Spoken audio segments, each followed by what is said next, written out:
If you're an Indian, chances are you're pretty familiar with household natural remedies.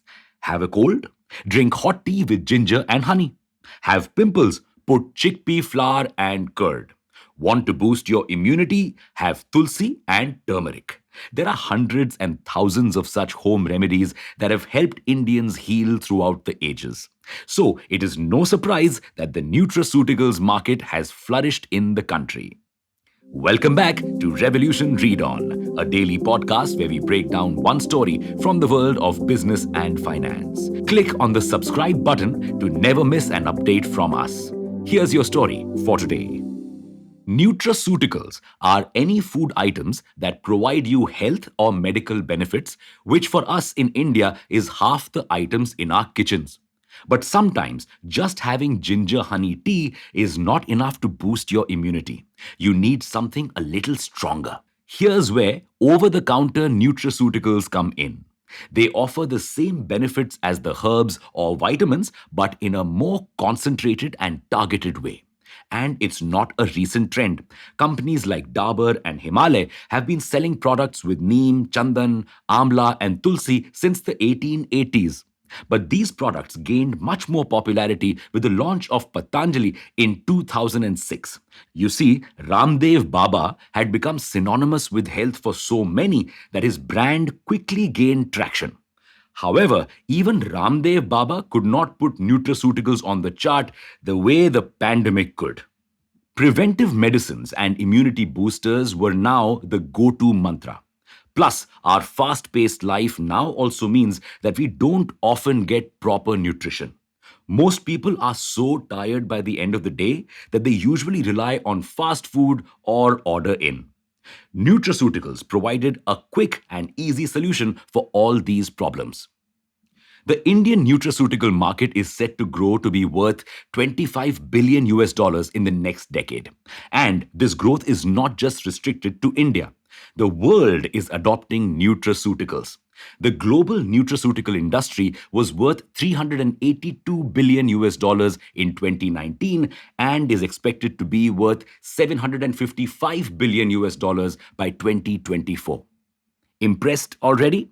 But wait, this industry has a lot more potential for growth, especially in India. Wondering how?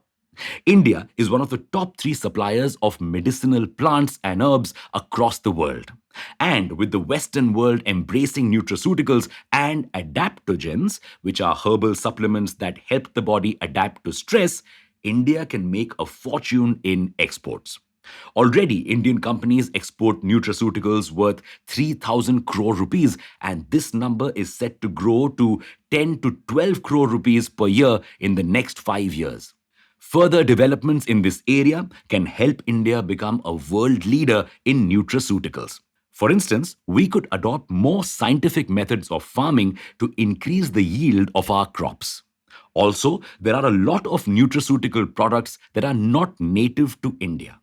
Yes, tulsi and haldi are not the be all and end all of health. So instead of constantly relying on imports for these products, we could invest more in research and find ways to grow these plants and herbs in our country. This will not just benefit the nutraceutical industry, but also aid many farmers. That's exactly what Omni Active, an Indian nutraceutical company, did in 2010. It planted a special variety of marigold to extract lutein, a vitamin that helps the eyes. The move has not only helped us reduce imports, but increased farmers' income 10 times. Now imagine if you could find out all your deficiencies and understand what supplement to take in what amount to fix your problems. Life sorted, right? With the help of AI, the nutraceutical industry could manage to do exactly that. Customize your nutrient intake to make sure you're always at the top of your game. But when things begin to sound too good to be true, they often aren't.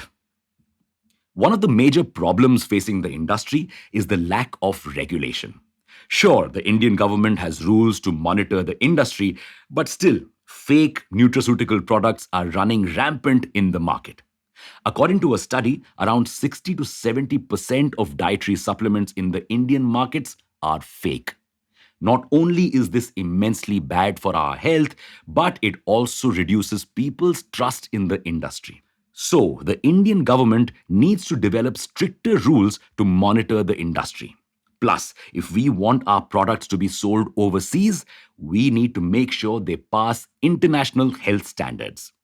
Do you think the government will take any actions regarding this matter in the coming years? Or are there any other ways in which the industry can be regulated? Thanks for listening in. Make sure to follow this podcast if you aren't already. We'll be back tomorrow.